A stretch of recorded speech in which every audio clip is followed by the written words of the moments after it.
সর্বপ্রথম আমাকে বলতেন, কেন আপনার মেয়েকে আপনি বলে আসেন না গো বাবা?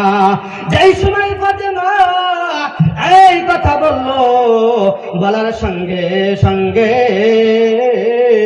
আমার আপনার নবী মাথাখানা উঠাই আরে বাবা কারো কথা জিজ্ঞাসা করলো না, কারো কথা জিজ্ঞাসা করলো না, নিজের মেয়ের কথা জিজ্ঞাসা করলো না, নিজের ফ্যামিলির কারো কথা জিজ্ঞাসা করলো না।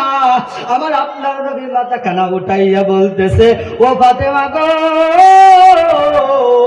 তুমি আগে খবর দাও আমার গুনাহগার উম্মতের খবর কি? কন্যা সুবহানাল্লাহ। আমার গুনাহগার উম্মতের খবর কি ফাতেমা তুমি বলো? এই সময় ফাতেমা বলে, আব্বা জান আপনি বাড়িতে চলেন।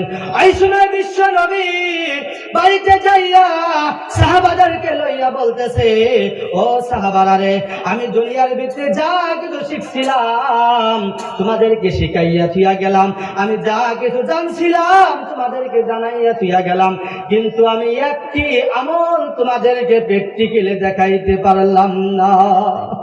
এই কথা বলে আর আমার নবী যার করে চোখে দিয়ে পানি ফেলে।